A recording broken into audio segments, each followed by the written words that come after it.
Hey, what's happening, Nation? It's Joku. I am so freaking excited for Sunday night, I cannot even put it into words. But one of the biggest questions I keep asking myself is, how did this team, with all the shit that we've been through, all the players that we've lost, losing our head coach, and still being one game away from knocking our way into the playoffs? And the answer is simple, even though it took me a damn good minute to figure it out just because I'm not used to having this. The Raiders actually have superstars on this team, on both sides of the ball. So I wanted to take a minute, just kind of break down a few of these guys real quick, because we have a couple special ass players on this team. And they might not be the household names that everybody hears on a daily basis, but they sure as hell will be over the next few seasons. So we're not going to waste any time. We're going to go ahead and jump straight into this. If you are new to the channel, if you think about subbing up, I really would appreciate that. Getting damn close to hitting my goal for this season. I'd be super stoked if I did it. And I seriously do appreciate the support y'all have been giving me lately. I've been doing this shit for a minute and wasn't always like that, so thank you very much. We'll start with the most obvious one first. It's Trayvon Merrick. That kid is freaking special.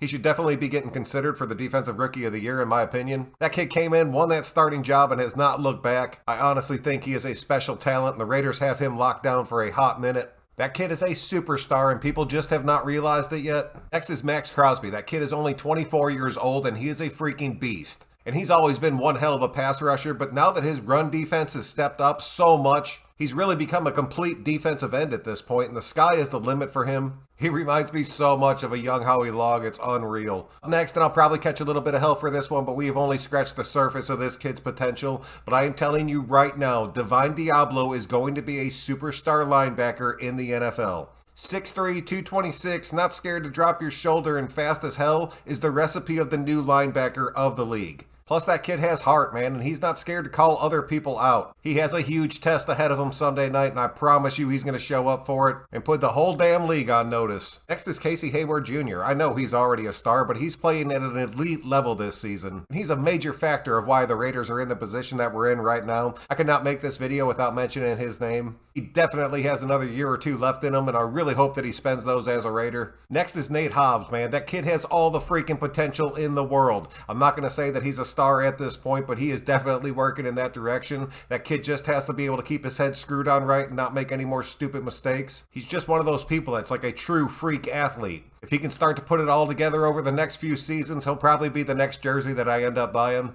Kid just needs to focus in, man. Next up is Andre James. I know it started off shaky, but over the past few weeks, that kid has been one of the better centers in the NFL. It really seems like he's settling into this new starting role. It seems like him and Carr are starting to really get that rapport going. This kid is going to be our center for a long time, so I'm really hoping that everything continues to pan out for him. He'll never hit like that top tier center superstar status, but he is somebody that will never be a question mark again. After that is Marcus Mariota, and I'm only mentioning him because he deserves to be a starting quarterback in the NFL. If you look around the league, there are some truly shit quarterbacks. I think we're going to see a hell of a lot of Mariota through this little playoff push, but I think because of this playoff push, you're going to end up seeing him get moved off this team at the end of the season, and I really hope he goes somewhere where he can be the starter. Up next is Hunter Renfrow. That kid is slowly becoming a superstar before our eyes. He is one of the most clutch players I've ever seen in my entire life, and a major part of why we're knocking on that playoff door right now. And the last dude I wanted to talk about tonight was Denzel Perryman. He has played insanely good this entire season. He has 138 tackles at this point right now. When Morrow ended up going down and we brought him in, I had my question marks and I had my doubts. He has shattered every single one of those. But his control of this defense and the respect that he has of these players is the number one thing that has changed on our defensive side of the ball. He's only 29, man. I hope he sticks it out for another year or two because we could really use that. Pretty much what I have for you guys tonight, man. I really appreciate you checking out another one.